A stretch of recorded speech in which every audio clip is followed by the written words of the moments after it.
Love is patient and kind. Love doesn't envy. Love doesn't brag. But nowhere does it say that love dismembers your husband. It's our act of love gone wrong, number 1. The startling story of John and Lorena Bobbitt. Whatever happened to the good old-fashioned frying pan in the head, like those rappers always talk about? On June 18th, 1989, John Wayne Bobbitt and Lorena L. Gallo became husband and wife. The 21-year-old Marine and the 19-year-old manicurist had been dating for 6 months. This is a young woman who came from her native Venezuela and met this young man, the only man she had ever dated. By all accounts, the two experienced a rocky marriage. They broke up in October 1991, but got back together a year later. They were having financial problems, and she claims that there was increasing marital problems, extramarital affairs, financial problems, emotional and physical abuse. Ultimately, their relationship fell apart. John asked for a separation. Poor choice of words. After telling his wife he wanted a divorce, John went out drinking with a friend. When John returned home late that night, Lorena says he forced her to have sex with him. Bobbitt denied that claim. What they both agree on, he then went to sleep. So either he went to sleep after being drunk all night with friends, or he went to sleep after abusing Lorena. Depends on whose story you believe. But what happened next is undeniable. In the wee hours of June 23rd, 1993, as John lay sleeping, Lorena Bobbitt sliced off her husband's penis with a 12-inch kitchen knife. Then she got in her car and drove away with it.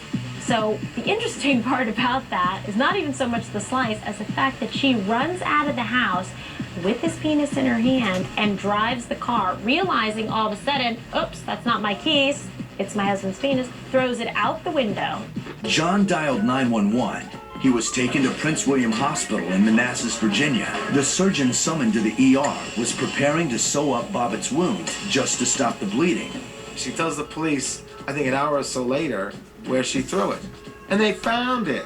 That's the wildest thing of all. Because you couldn't find a hot dog if you threw it out of a window. Some animal would run away with it. Amazingly, John's penis was reattached after a 9.5-hour operation. It had to be gotten to awfully quickly. You had to have the whole surgical team that had experience for this to be successful. It was the biggest news on the planet that a guy had his penis, reattached and it works. The story provoked an immediate reaction. Women hailed Lorena as a feminist hero. Men crossed their legs in fear. I think there was so much focus on what Lorena did to John and not what John did to Lorena, because this was such an extraordinary case. I don't think anyone had ever heard of a woman actually dismembering her husband's penis before. Both husband and wife were charged.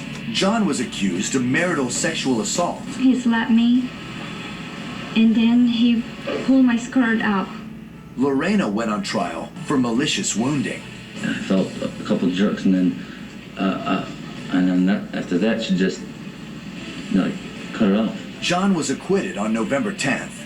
I'm thankful for the jury, and they believed me, and I just want to get on with my life, and because I got a lot of healing to do and start my life over again. The following January, Lorena was found not guilty due to temporary insanity. Lorena was sentenced to 45 days psychiatric evaluation in Central State Hospital. She was released in February 1994 after a little more than a month. Psychiatric evaluation is not as fine or precise a tool as doing a blood test. These are human reactions to what people are or are not. John actually tried to reconcile with his ex. In the fall of 1995, he brought chocolates and flowers to the Manassas hair salon where Lorena worked as a manicurist. But she refused to see him. The couple's divorce became final that November. John eventually recovered from his injuries and performed in adult films. The whole world cared because never in the history of mankind has somebody ever seen a chopped off schmeckle reattached and perform in a sex video. Never been done before. In 1999, Bobbitt said that he still believed Lorena was the woman for him. Ain't love grand?